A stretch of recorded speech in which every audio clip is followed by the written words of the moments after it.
শীতকালে আমরা সবাই কত না কি পিঠে খেতে ভালোবাসি। তোমাদের সাথে আজকে একটা পিঠে শেয়ার করব, সেটা হচ্ছে গুড়ানি পিঠে। প্রথমেই নিয়ে নেব নারকেল কোড়া, তারপরেই নিয়ে নিচ্ছি লবণ, তারপরে খেজুর গুড় এবং তারপর চাল বাটাটা আমি 10 মিনিট ভিজিয়ে বেটে নিয়েছি ব্লেন্ডারে। তারপর নিয়ে নিচ্ছি নারকেল কোড়াটাকে, তার সঙ্গে খেজুর গুড়টাকে দিয়ে কড়াই নেড়ে নিচ্ছি। কড়াই নাড়তে নাড়তে নারকেল থেকে একটা জল উঠে, ওই জলটাকে কিন্তু একদম কড়াতেই মেরে দিতে হবে, না হলে এটা ভালো হবে না।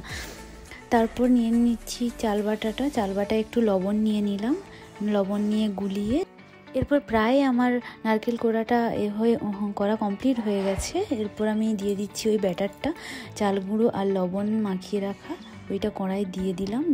মিডিয়াম আঁচে ঢাকনা দিয়ে রেখে 2 থেকে 3 মিনিট পরে নারকেল কোড়াটা দিয়ে ঘুরিয়ে নিলেই আমার তৈরি হয়ে যাবে আজকের গুড়ান পিঠে।